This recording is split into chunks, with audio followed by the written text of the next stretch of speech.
할렐루야. 오늘도 말씀 속에서 주의 음성 듣게 되시기를 예수 이름으로 축원합니다. 귀하신 하나님의 말씀은 요한복음 12장 36절에서 43절입니다. 우리 교독하겠습니다. 제가 먼저 읽겠습니다. 너에게 아직 빛이 있을 동안에 빛을 믿으라. 그리하면 빛의 아들이 되리라. 예수께서 이 말씀을 하시고 그들을 떠나가서 숨으시니라. 이렇게 많은 표적을 그들 앞에서 행하셨으나 그를 믿지 아니. 이는 선지자 이사야의 말씀을 이루려 하심이라. 이르되 주여 우리에게서 들은 말을 누가 믿었으며 주의 팔이 누구에게 나타났나이까 하였더라. 그들이 능히 믿지 못한 것은 이 때문이니 곧 이사야가 다시 그들의 눈을 멀게 하시고 그들의 마음을 완고하게 하셨으니 이는 그들로 하여금 눈으로 보고 마음으로 깨닫고 돌이켜 내게 고침을 받지 못하게 하려 함이라 하였음이더라. 이사야가 이렇게 말한 것은 주의 영광을 보고 주를 가리켜 말한 것. 그러나 관리 중에도 그를 믿는 자가 많되 바리새인들 때문에 드러나게 말하지 못하니 이는 출교를 당할까 두려워함이라. 그들은 사람의 영광을 하나님의 영광보다 더 사랑하였더라. 아멘. 따라하겠습니다. 기도로서 믿음의 문을 엽시다. 우리 옆에 분들에게 우리 인사하겠습니다. 기도로서 믿음의 문을 여시기 바랍니다. 서로 축복하겠습니다. 그렇게 되어지시기를 예수 이름으로 축원합니다. 우리 지난 주간에 재미있는 통계가 발표가 됐습니다. 2021년도 기준으로 우리 대한민국의 우울증으로 고생하는 사람들의 숫자가 2021년 기준으로 93만 명이 됩니다. 불안장애로 힘들어서 병원을 찾는 사람들의 숫자가 86만 명에 가깝습니다. 우울증과 불안장애 두 가지로 고생하시는 분들이 20만 명에 이른다고 합니다. 그래서 총 200만 명의 대한민국 백성들이 우울증과 불안 이런 정신질환으로 고생을 하고 있습니다. 역대 어느 때보다도 굉장히 많은 수치라고 합니다. 저도 가끔씩 우리 성도님들에게서 우울증 때문에 힘들다는 이야기를 듣습니다. 그리고 기도 부탁을 하시는 성도님들을 가끔씩 봅니다. 자, 이렇게 우리나라가 우울증과 불안장애가 크다 보니까 드디어 우리나라가 전 세계에서 네 번째로 자살률이 많은 나라가 되었습니다. 세계에서 가장 자살률이 많은 나라가요, 리투아니아, 그 다음 러시아, 그 다음 헝가리, 그 다음 우리나라가 네 번째입니다. 자, 이 소득이 많은 선진국 중에서는 우리나라가 1위를 차지했다고 합니다. 학자들이 의구심을 제기했다고 그래요. 대한민국은 소득이 3만 5천 불이 넘고 선진국에 편입이 되었고 세계적으로 기술이 발전한 나라인데 이런 발전한 나라에서 자살률이 높다는 것은 굉장히 이상하다라고 결론을 내렸다고 합니다. 그러면서 우리나라를 진단을 했는데 두 가지 진단을 했습니다. 첫째는 경쟁이 일상화되었다. 두 번째는 비교하는 문화 때문에 이러한 것들이 사람을 자살하게 만든다는 것입니다. 자, 만약 우리가 계속해서 여러분들이 모든 걸 경쟁으로 생각하고 그리고 비교하는 그런 습관을 가지고 있다 그러면 한번 말씀과 우리 자신을 비교해 볼 필요가 있다고 생각합니다. 우리 고린도후서 10장 12절에 보니까 자기로서 자기를 헤아리고 자기로서 자기를 판단하니 이는 지혜가 없다라고 그랬습니다. 자기로서 자기를 헤아리고 자기로서 자기를 비교하니. 그래서 비교하는 것은 성경에서 지혜가 없는 것이다.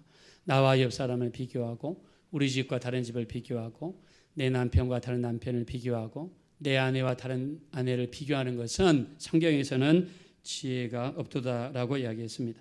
자, 그리고 우리 고린도전서 4장 3절에 보니까 너희에게나 다른 사람에게나 판단받는 것이 내게는 매우 작은 일이라. 나도 나를 판단하지 아니하노라. 자, 우리 한번 따라하겠습니다. 나도 나를 판단하지 아니하노라. 자, 여러분 자신을 자꾸 다른 사람과 비교하시고 판단하는 것을 성경에서는 금하고 있다는 것입니다. 자, 우리 예수 믿는 사람들은 자조감이 있으면 경건에 큰 이익이 된다고 그랬죠. 디모데전서 6장 6절입니다. 자족하는 마음이 있으면 경건은 큰 이익이 되느니라.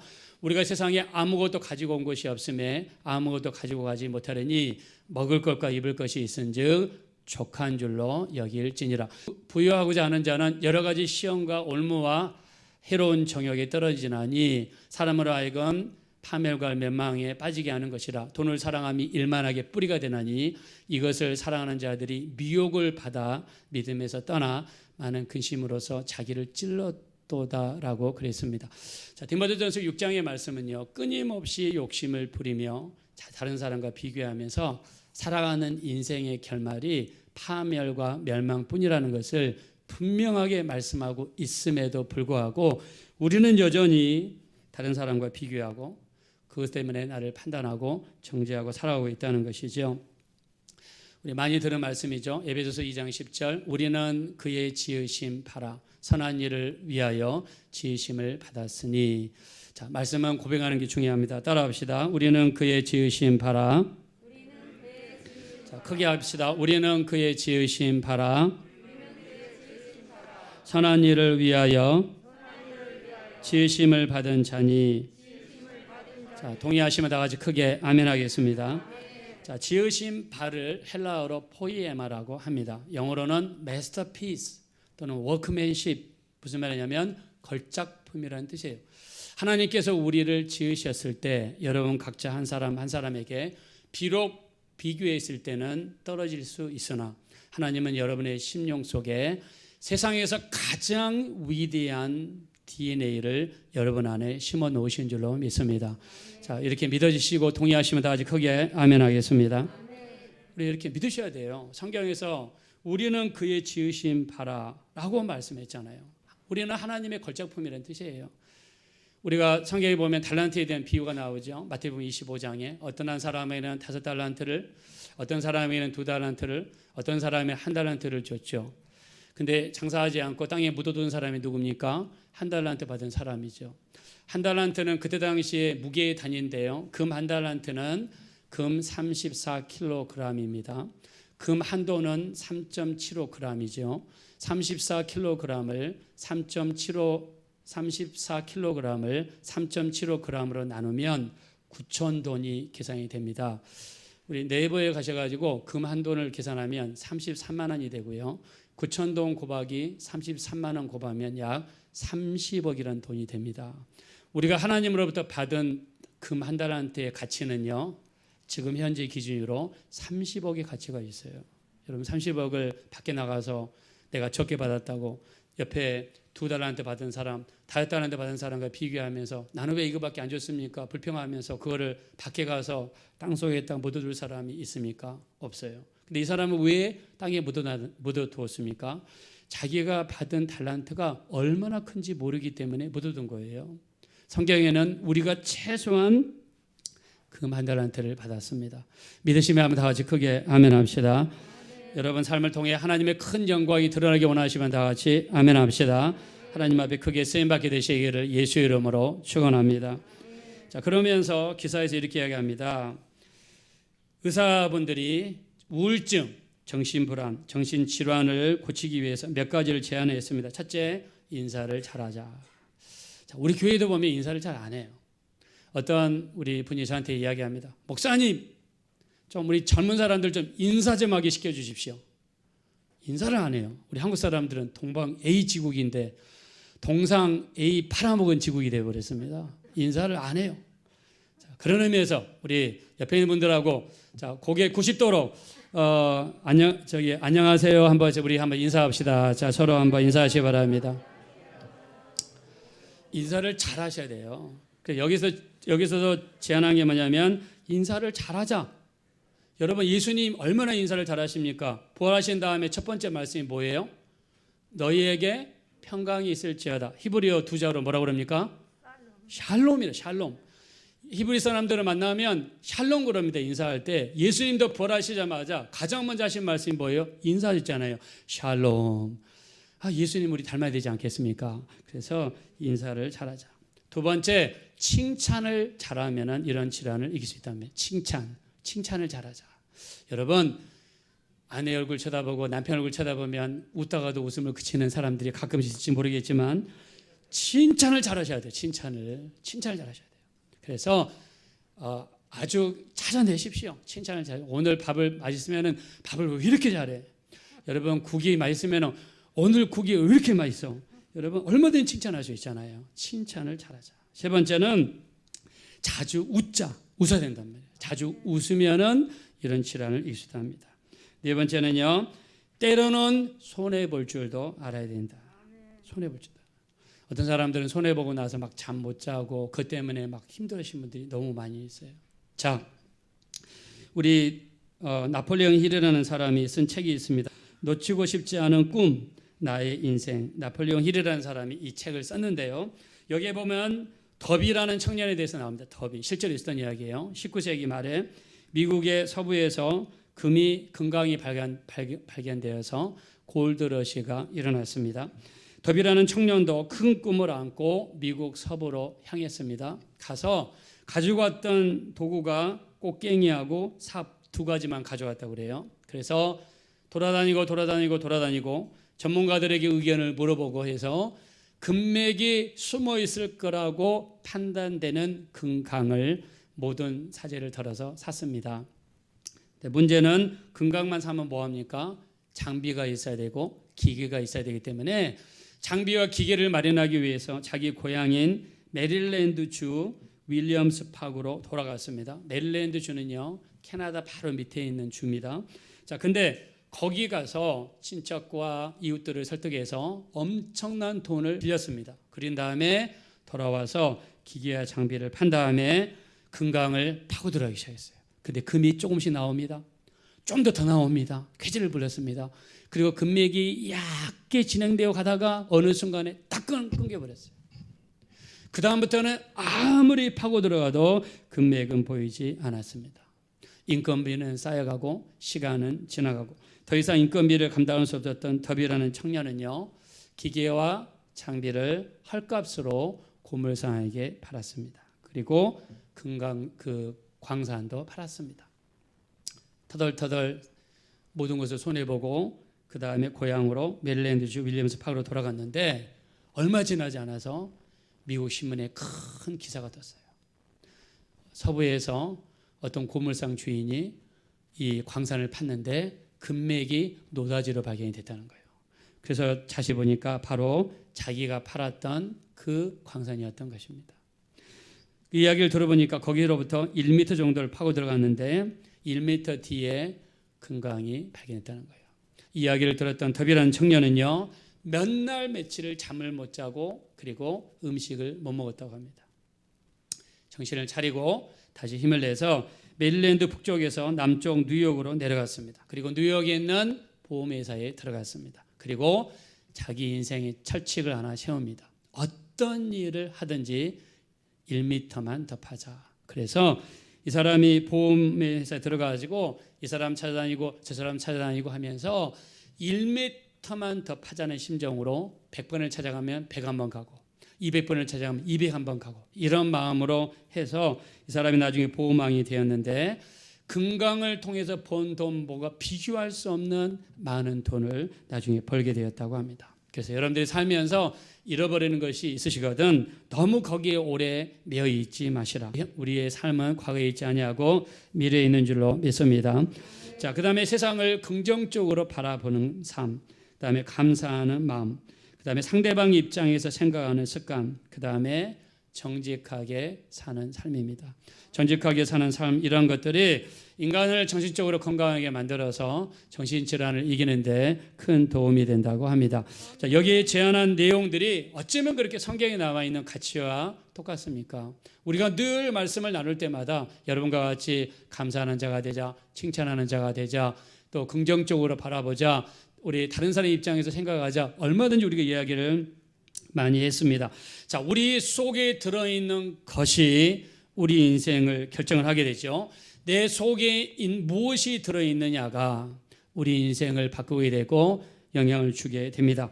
한 가지 예화를 드리겠습니다. 1889년에 이 세상에는 2명의 사람이 태어났습니다. 한 사람은 오스트리아에서 태어났고 한 사람은 미국 텍사스에서 태어났습니다. 오스트리아에 태어난 사람은 아돌프 히틀러입니다. 아버지는 술주정뱅이에요. 날마다 술을 먹고 와서 상을 뒤집어엎고 자식들을 때렸습니다. 아버지에 대한 증오심에서 자랐어요. 고등학교를 들어갔는데 도무지 가정의 환경에 적응을 못해서 고등학교를 중퇴하고 집을 뛰쳐나갔습니다. 그리고 빈에 가서 미술학교에 들어가 미술을 배우려고 들어갔는데 거기 있는 모든 심사위원들이 유태인들이었다고 해요. 심사위원들에 의해서 거절을 당했습니다. 히틀러는요, 아버지에 대한 적대감, 유대인들에 대한 적대감이 극에 달했습니다. 그래서 모든 세상을 바라볼 때 독일이 금융적으로 어려운 것은 유태인 때문이다, 경제적으로 어려운 것은 유태인 때문이다 하면서 그의 속에 있는 적대감은요, 무려 600만 명이나 되는 유대인들을 학살하는 그런 사건이 일어났습니다. 반면에 아이젠하워는 미국 텍사스에 자라면서 부모님들이 예수 믿는 부모님입니다. 같이 교회를 다니면서 성경을 배웠습니다. 성경 말씀을 암송했습니다. 그리고 말씀대로 살려고 몸부림쳤어요. 섬기는 삶, 사랑하는 삶, 희생하는 삶, 그리고 하나님의 말씀에 순종하기 위해서 몸부림치는 삶, 이런 삶을 살았습니다. 아이젠하워는 웨스트포인트 육군사관학교를 들어가서 군인이 됩니다. 히틀러하고 아이젠하워가 만나는 날이 발생했죠. 1944년 6월 6일 노르망디 해변에서 두 군대가 만났습니다. 연합군이 대승을 거두게 되고 이 사건은요, 독일을 패망에 이르게 만들었죠. 히틀러는 감당하지 못해서 권총으로 자기 자신을 쏴서 자살했습니다. 여러분, 우리 속에 무엇이 들어있는가? 적대감이 들어있는가? 미워함이 들어있는가? 아니면 불순종이 들어있는가? 이런 것들은 우리를 파멸로 이끄지만은 하나님의 말씀을 사모하고 말씀대로 살기 위해서 몸부림치는 그런 삶을 살아간다 그러면 하나님 말씀은 살았고 운동력이 있기 때문에 반드시 우리의 삶을 승리로 이끌어 주시는 줄로 믿습니다. 다 같이 동의하시면 다 같이 크게 아멘 하겠습니다. 자, 본문 말씀으로 돌아가서 우리 속에 어떤 것들이 있는가, 그것이 어떻게 삶을 방해하는가 살펴보겠습니다. 36절입니다. 다 같이 읽겠습니다. 시작. 너에게 아직 빛이 있을 동안에 빛을 믿으라. 그리하면 빛의 아들이 되리라. 예수께서 이 말씀을 하시고 그들을 떠나가서 숨으시니라. 아멘.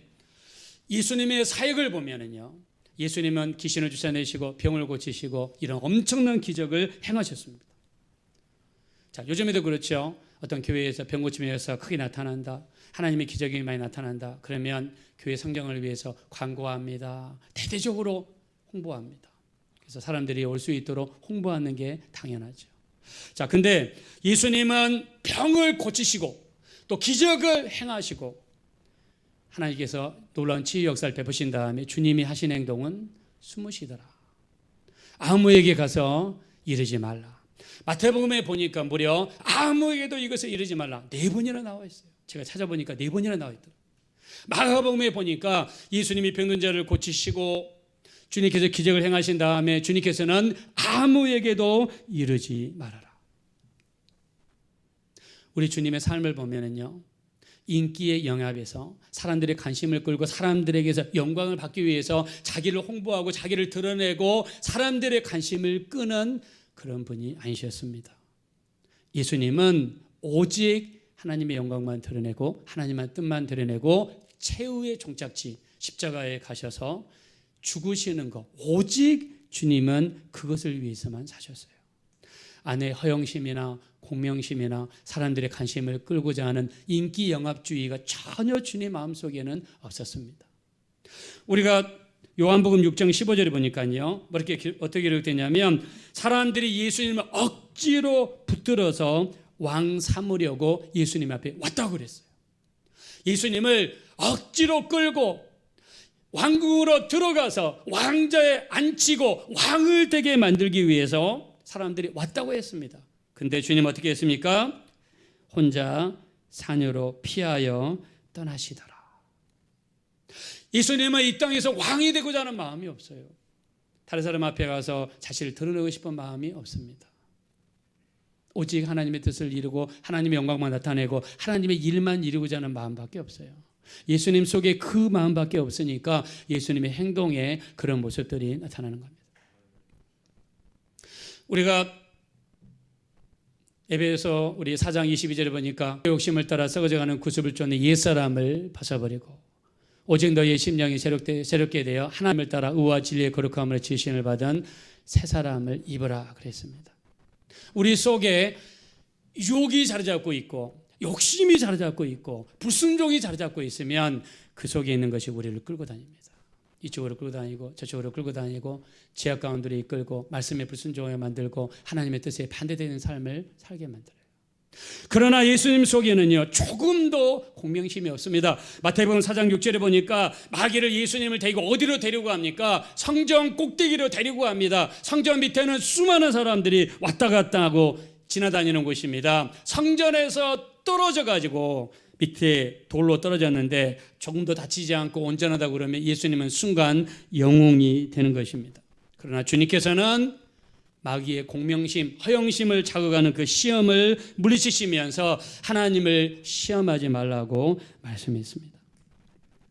예수님의 모든 삶은요 자신이 드러나지 않는, 조금도 어떤 자신의 영광을 생각하지 않는 그런 마음이 예수님 속에 있었어요. 그러나 사람들은 달랐습니다. 자, 사람들은 어땠습니까? 우리 한번 37절 보겠습니다. 37절 다 같이 읽읍시다. 시작. 이렇게 많은 표적을 그들 앞에서 행하셨으나 그를 믿지 아니한. 39절 그들이 능히 믿지 못한 것은 이 때문이니 곧 이사야가 다시 일렀으되. 40절이요 그들의 눈을 멀게 하시고 그들의 마음을 완고하게 하셨으니 이는 그들로 하여금 눈으로 보고 마음으로 깨닫고 돌이켜 내게 고침을 받지 못하게 하려 함이라 하였음. 예수님께서 가시는 곳마다 귀신들을 쫓아냅니다. 병을 고칩니다. 기적을 행하십니다. 수많은 사람들이 표적을 보고 기적을 보고 병 고치는 장면을 봤는데 안 믿었다고 그랬어요. 안 믿어요.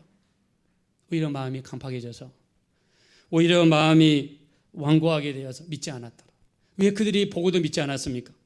왜 병 고치는 역사, 기적의 역사를 보고도 왜 그들이 믿지 않았냐면 그들의 심령 속에 완고한 마음이 자리 잡고 있으니까. 강팍한 마음이 자리 잡고 있습니다. 여러분 바로왕을 보세요. 하나님께서 10가지의 기적을 베푸시면서 이스라엘 백성들을 나오게 하라고 기적을 베풀어 줬지만 바로는 안 믿잖아요. 왜요? 그 마음이 완고하고 강팍하니까. 저는 우리 성도님들 위해 기도할 때마다 걱정이 됩니다. 혹시 우리 성도님들 중에서 오늘 말씀을 듣습니다. 말씀을 듣고도 마음이 여전히 완고하고 강팍해서 내 자존심이 강하고 내 뜻이 강하고 내 성질이 강해서 교회에서는 말씀에 아멘한 것 같으나 세상에 나가서는 여전히 내 뜻대로 내 고집대로 완고한 마음, 강팍한 마음으로 살아가면 어떻게 할까? 정말 저는 걱정이 됩니다. 기도하지 않을 수가 없어요. 어떤 사람들은 믿으면서도 드러나지 못했습니다. 왜 그랬습니까? 43절입니다. 우리 42절 43절 보겠습니다. 시작. 그러나 관리 중에도 그를 믿는 자가 많되 바리새인들 때문에 드러나게 말하지 못하니 이는 출교를 당할까 두려워함이라. 그들은 사람의 영광을 하나님의 영광보다 더 사랑. 어떤 관리, 이스라엘의 지도자 중에서도 예수를 믿는 사람들이 있는데 시인하지 못하고 드러나지 못하고 몰래 숨어서 예배드리고 숨어서 기도하더라. 왜요? 사람의 영광을 사랑하니까.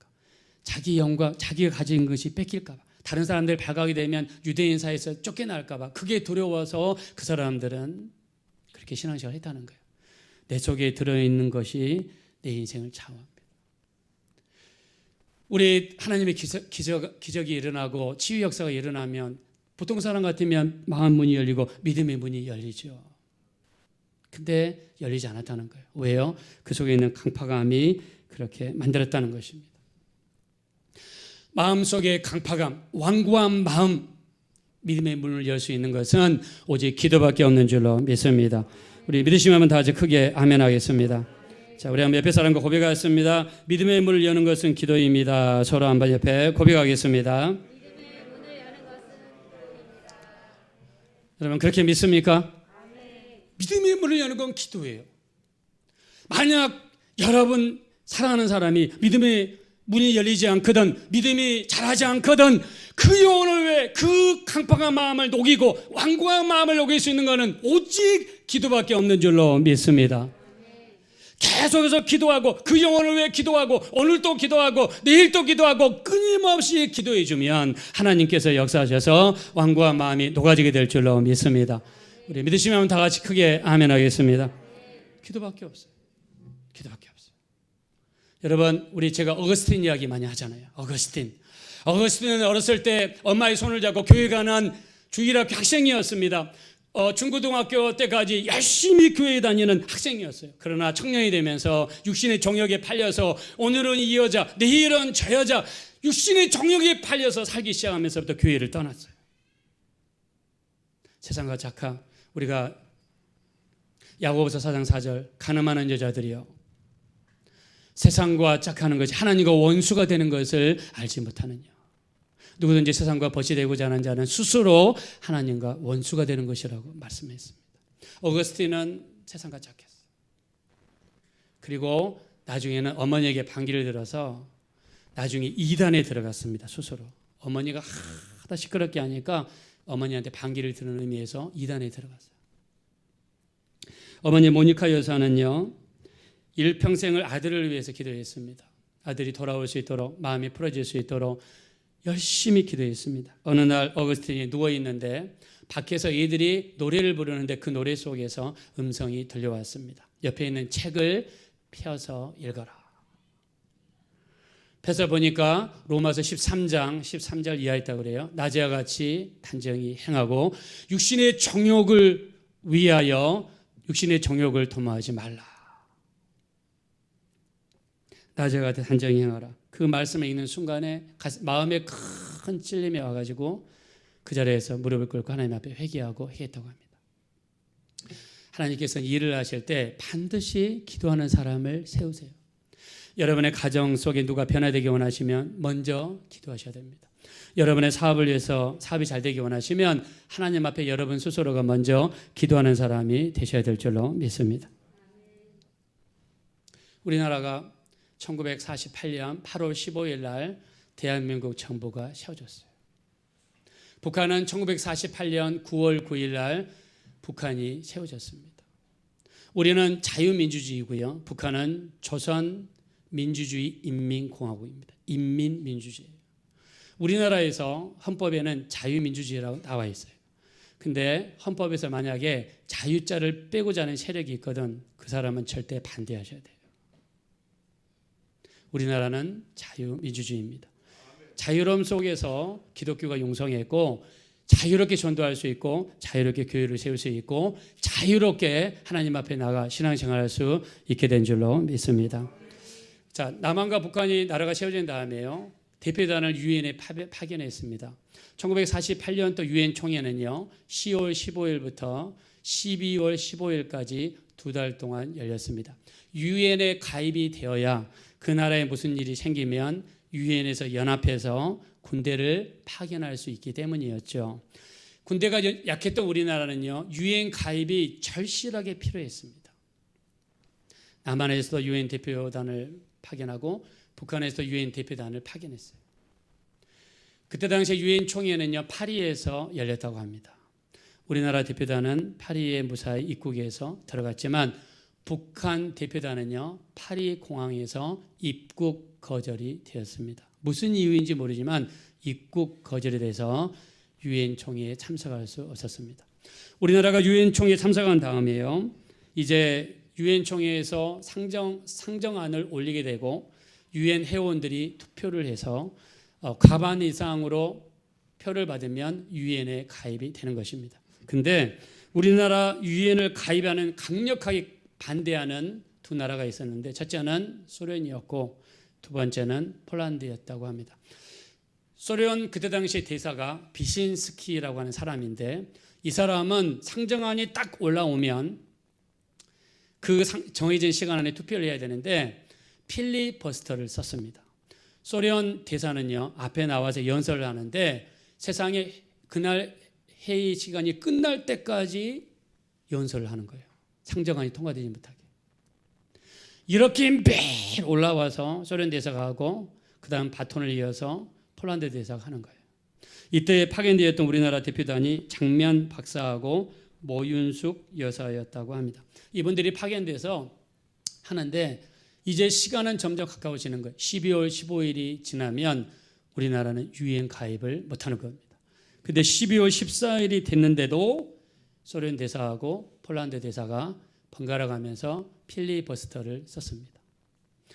이때 안 되겠다 싶어서 장명 박사하고 모윤숙 여사가 교회에 가서 철학기도를 시작했습니다. 하나님, 우리나라가 유엔에 가입해야 유엔으로부터 보호를 받을 수 있는데 지금 소련 대사, 폴란드 대사가 번갈아 가면서 우리나라가 이 올린 상정안이 투표도 못하게 방해하고 있사오니 하나님 어떻게 했으면 좋겠습니까 하고 밤이 새도록 장명 박사와 모윤숙 여사가 기도했다고 합니다.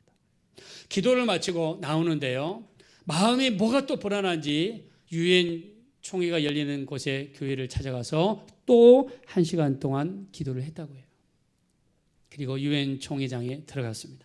소련 대사가 나와가지고요 연설을 시작하는데 또 그날따라 또 필리버스터를 쓰는 겁니다. 미주알 고주알, 있는 말 없는 말, 자기 아들 이야기, 딸 이야기 하면서 시간만 질질 끄는데 연설한 지 15분이 지났는데 갑자기 목이 턱 걸리면서 이 사람이 숨을 못 쉬고 쓰러졌어요. 나중에 알고 보니까 목에 갑자기 큰 결절이 일어나가지고 심한 통증이 오면서 앰뷸런스를 불러가지고 병원으로 실려가는 여사가 나타났습니다. 할렐루야.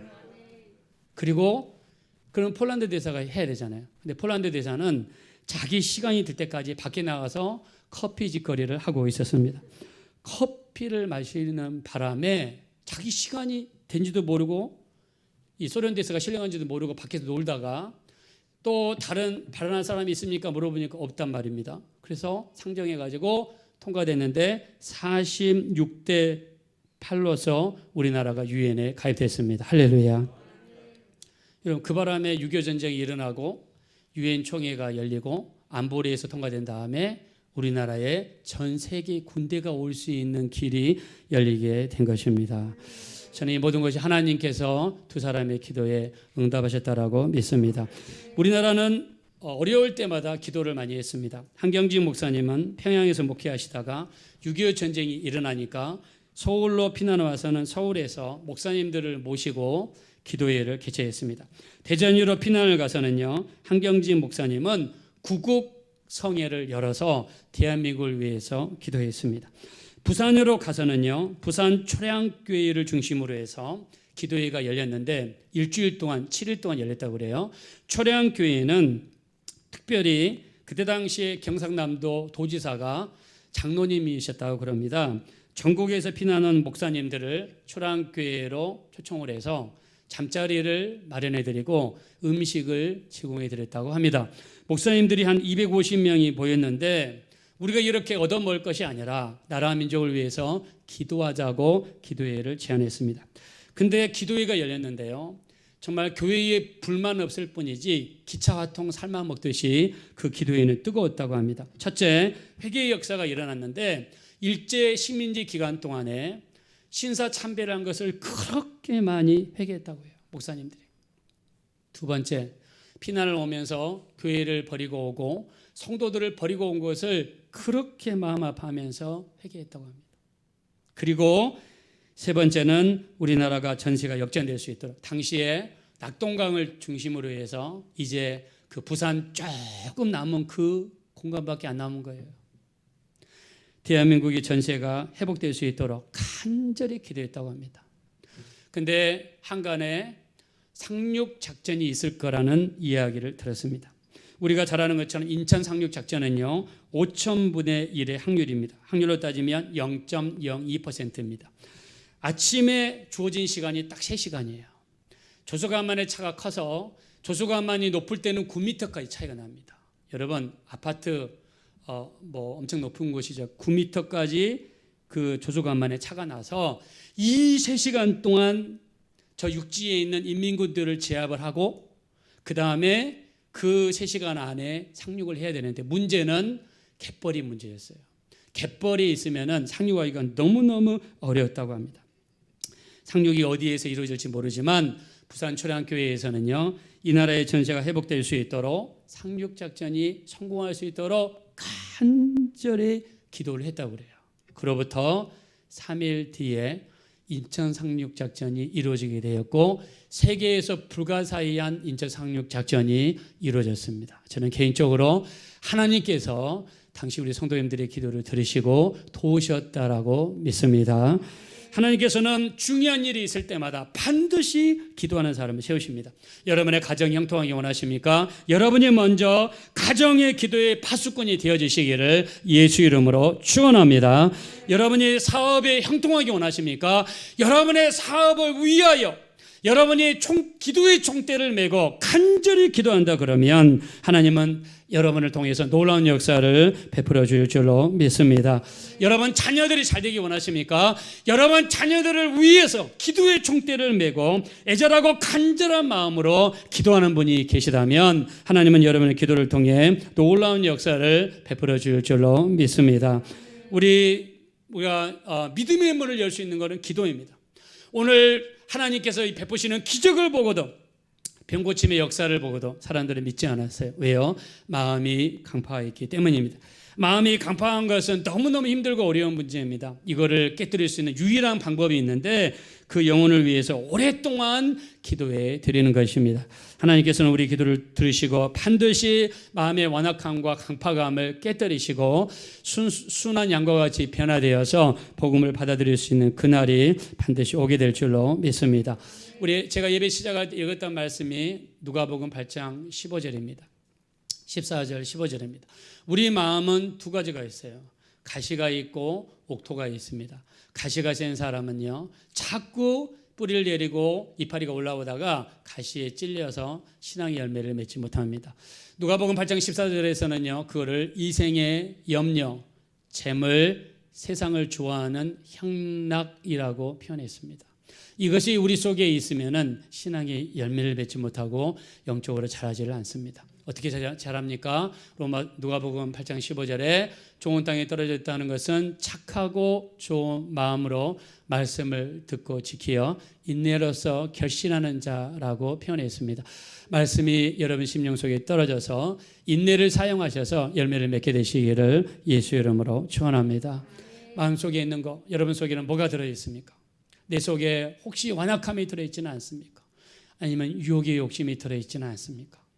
교회에서는 하나님 말씀을 찾으나 세상에 나가서는 내 욕심을 따라 살지는 않습니까?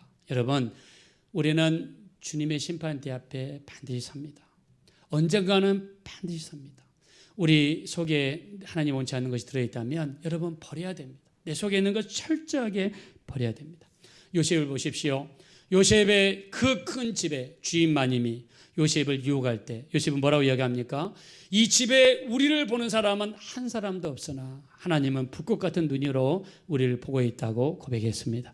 우리는 늘 하나님의 눈을 의식하면서 우리 속에 있는 것을 반드시 밖으로 뽑아내야 되고요. 기도로서 물리쳐야 될 줄로 믿습니다. 우리 믿음의 문을 여는 것은 기도입니다. 여러분 기도를 통해서 속에 있는 것 철저하게 뽑아내시고 하나님 원하시는 기도 드렸으면 좋겠습니다. 찬양 하나 올려드릴까요? 우리 집을 나서기 전에 기도했는지 이번 주는 확인해 봤으면 좋겠습니다. 마음속에 분노가 가득할 때 기도했는지 확인해 봤으면 좋겠습니다. 우리 한번 기도는 우리의 안식, 빛으로 인도하는 것이 기도입니다. 하나님 앞에 찬양 올려드리겠습니다.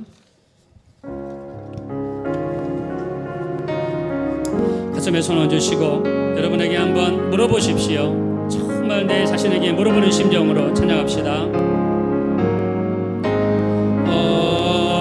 집을 나서기 전 기도했나요? 오늘 받을 은총 위에 오늘 받을 은총 위에 호소했나요? 기도는 우리의 안식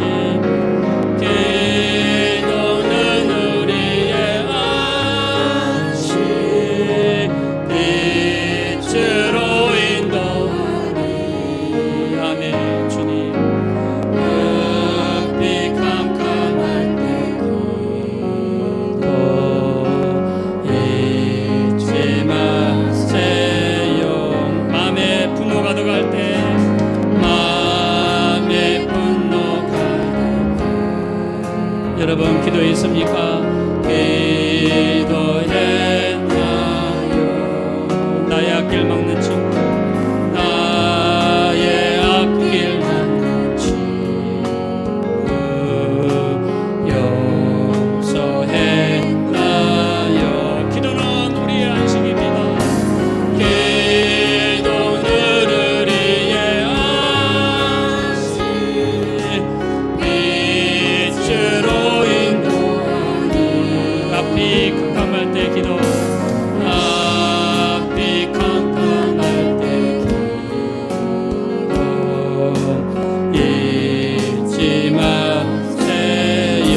어려운 시험 당할 때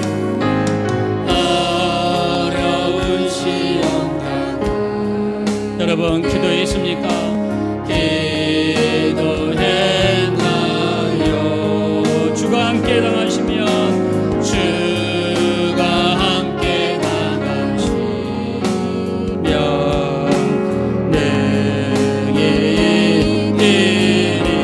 기도는 우리의 안식, 기도는 우리의 안식, 빛으로 인도하니. 앞이 캄캄할 때 기도, 앞이 캄캄할 때 기도 잊지 마세. 나의 일생 다도록 기도하리라. 나의 일생 다도록 기도하리라.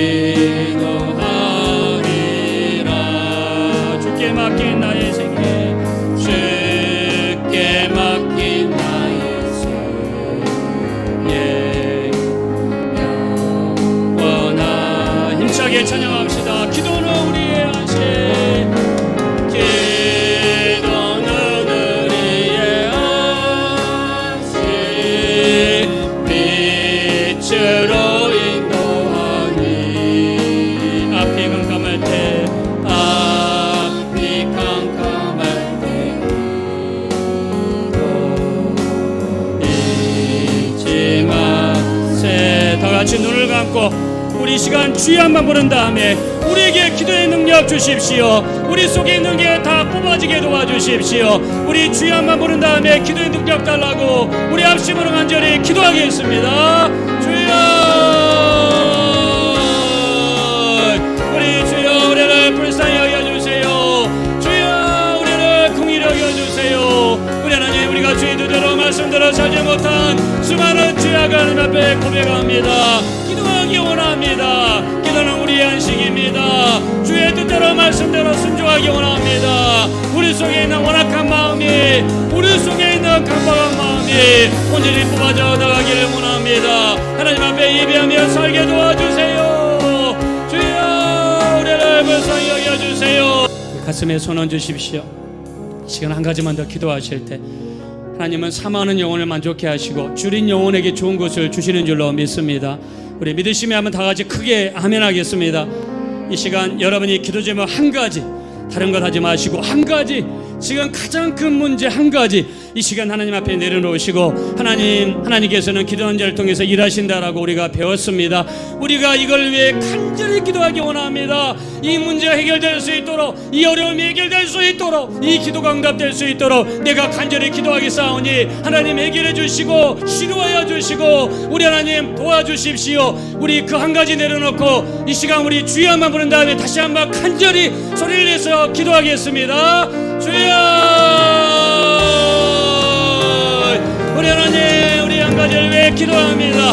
우리 성도님들 모두가 제자가 되게 도와주옵소서. 예수님의 제자가 되게 도와주옵소서. 예수님의 제자가 되게 도와주옵소서. 우리 모든 성도님들이 예수님의 제자가 되게 도와주옵소서. 우리 하나님, 우리 성도님들의 모든 문제가 하나님 아버지 해결받게 도와주십시오. 우리 하나님, 우리 성도님들 가지고 온 모든 어려움들이 해결받게 도와주십시오. 솔로몬은 성전을 완성한 다음에 누구든지 성전에 와서 문제가 있거든, 어려움이 있거든, 질병이 있거든, 재앙이 있거든 하나님 앞에 와서 기도할 때 하늘문을 열어주셔서 응답해달라고 간절히 기도했습니다. 그 약속의 말씀은 지금도 이루어지는 줄로 믿습니다. 사모하는 영혼을 만족케 하시고 줄인 영혼에게 좋은 걸 주시는 하나님께서 성도님들의 문제를 해결하여 주시옵소서. 질병에서 고침을 받게 도와 주시옵소서. 어려움들이 떠나가게 도와 주시옵소서. 마음의 염려, 근심, 걱정이 떠나게 도와주시고 평강으로 우리 하나님 역사하여 주시옵소서. 우리 하나님, 우리의 믿음이 성장하기를 원합니다. 마음속에 강팍함과 완고함이 녹아지게 도와 주시옵소서. 세상의 유혹의 욕심이 사라지게 도와 주시고 하나님의 감시를 받으며 하나님 말씀에 순종하며 살아갈 수 있는 믿음의 성도님들 될 수 있도록 축복하여 주시옵소서. 올해는 우리 교회 모두가 제자가 되기 원합니다. 우리 온전한 사람이 되어 그리스도의 장성한 분량이 충만한 데까지 이르는 예수님의 제자가 되게 도와 주시옵소서. 말씀을 알고만 있지 아니하고 마음에 새기고 손과 발을 통해서 순종의 모습을 보여드릴 수 있는 믿음의 사람들 되게 도와 주시옵소서. 영혼이 잘되면 범사가 잘되고 강건한 축복이 있다고 했습니다. 이 축복이 이루어지는 것을 눈으로 보며 귀로 들을 수 있고 체험할 수 있는 한 해가 될 수 있도록 역사하여 주시옵소서. 우리 말과 기도를 들으심을 감사드리며 존귀하신 예수님의 이름으로 기도하옵나이다. 아멘.